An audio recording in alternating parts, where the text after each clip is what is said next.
एक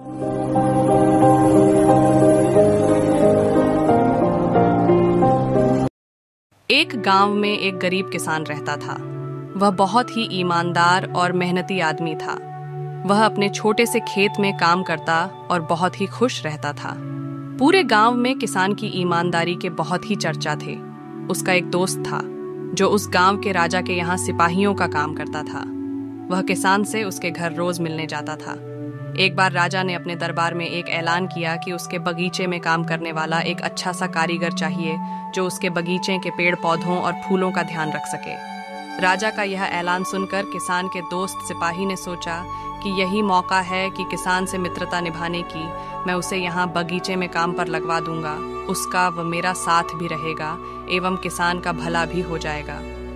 ये सोचकर उसने राजा से कहा कि महाराज, मैं आपके लिए एक ऐसे आदमी को लेकर आऊंगा जो यह काम अच्छे से कर लेगा। सभी राजा ने उस सिपाही को आदेश दिया कि जाओ, कल से ही बगीचे में काम करने के लिए कह दो।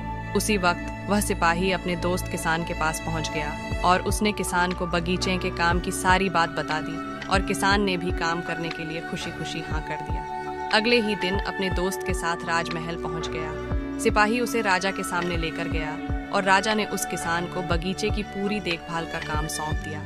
राजा ने कहा, तुम अगर पूरी ईमानदारी के साथ काम करोगे तो तुम्हें 50 सोने की मुद्राएं हर महीने दूंगा। किसान खुशी खुशी बगीचे में काम करने के लिए हाँ कर देता है और वह उसी वक्त बगीचे में काम करने लगा।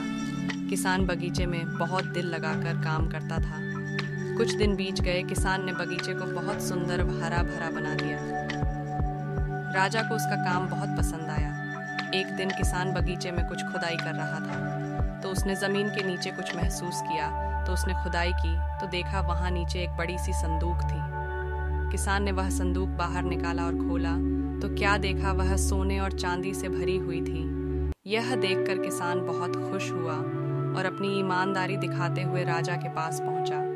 राजा किसान की ईमानदारी देखकर बहुत खुश हुआ और उसके साथ वहां गया जहां किसान ने खजाना निकाला था। राजा ने देखा तो कहा, यह खजाना तो हमारे पुरखों का है। हम कई वर्षों से इसे खोज रहे थे।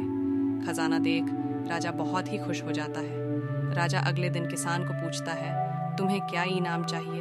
किसान बोला, मालिक, मुझे कुछ नहीं चाहिए। मेरे पास जो भी है मैं उसी में खुश हूँ। राजा उसकी इतनी अच्छी बात सुनकर और खुश हो गया और उसने किसान को अपना मंत्री बनाने का फैसला किया। किसान ने राजा की बात मान ली और मंत्री बन गया।